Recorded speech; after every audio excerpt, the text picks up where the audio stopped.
anak-anak, selamat datang dalam pembelajaran geografi. Nah, hari ini kita belajar bab 3 dalam kelas 10 mengenai materi langkah-langkah penelitian geografi dengan menggunakan peta.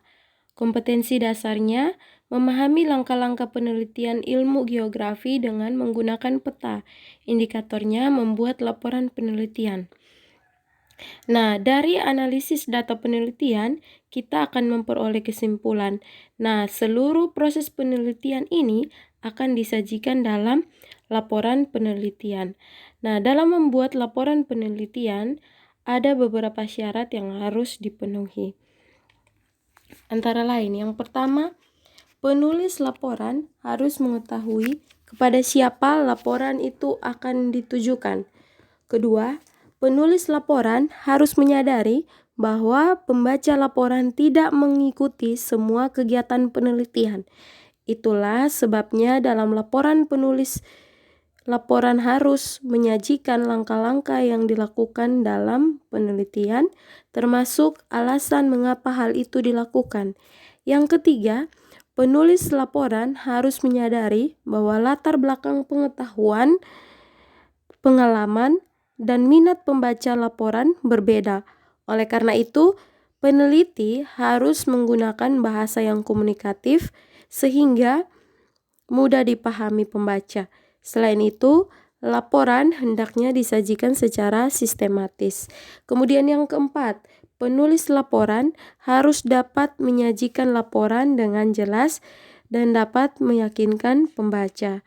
Nah, laporan penelitian ini merupakan karya ilmiah, sehingga dalam penulisan laporan penelitian harus mengikuti kaidah penulisan ilmiah. Nah, secara garis besar, penyusunan laporan penelitian terdiri dari beberapa bagian. Nah, yang pertama adalah bagian pembuka. Nah, bagian pembuka ini peneliti menjelaskan penelitian secara garis besar, terutama sistematika penulisan. Tujuannya agar pembaca dapat mempelajari garis besar isi laporan dengan mudah. Nah, bagian pembuka pada laporan penelitian ini terdiri dari yang pertama itu judul penelitian. Nah, judul penelitian ini dirumuskan dalam bentuk pernyataan yang mengandung permasalahan dan memiliki dua jenis variabel, yaitu variabel bebas dan variabel terikat. Kemudian, yang kedua yaitu halaman pengesahan. Nah, halaman pengesahan ini biasa berdasarkan misalnya kepala sekolah atau pada kampus-kampus atau jurusan-jurusan, kepala jurusan, kepala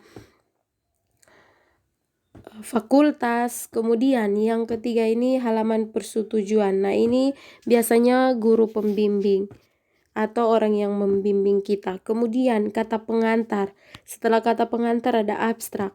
Nah, abstrak ini berisi tentang ringkasan penelitian yang meliputi proses dan hasil. Kemudian ada daftar isi, ada daftar gambar, daftar tabel, dan daftar lampiran. Kemudian yang kedua ada bagian isi.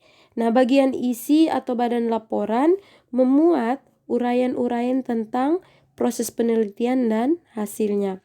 Pada bagian ini, penulis harus mampu menggambarkan pola berpikir ilmiah dalam keseluruhan proses penelitian.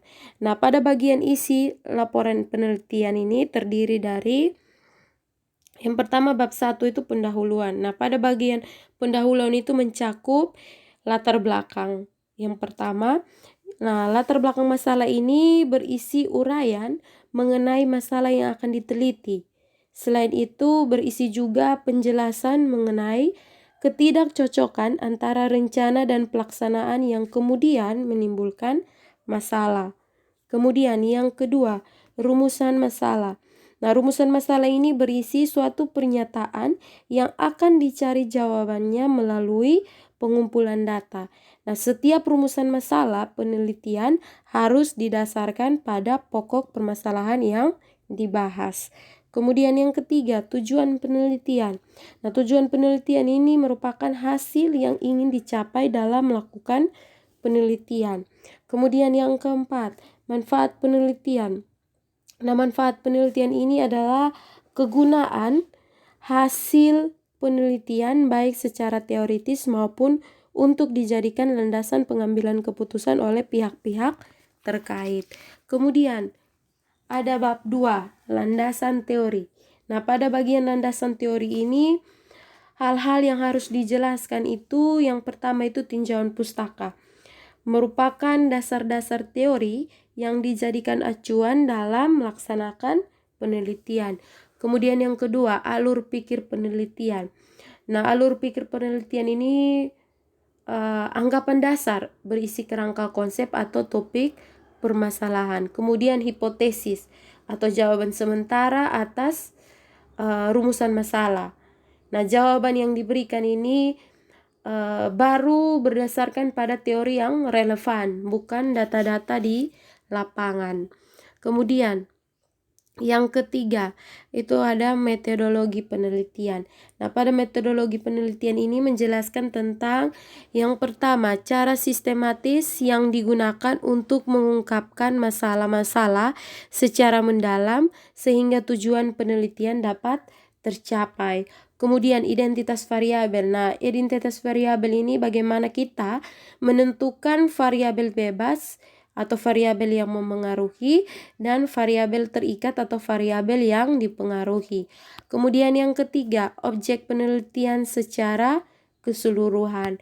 Kemudian yang keempat, wakil atau sampel dari objek yang diteliti dan dipandang dapat mewakili objek secara keseluruhan. Kemudian yang kelima, teknik pengumpulan data.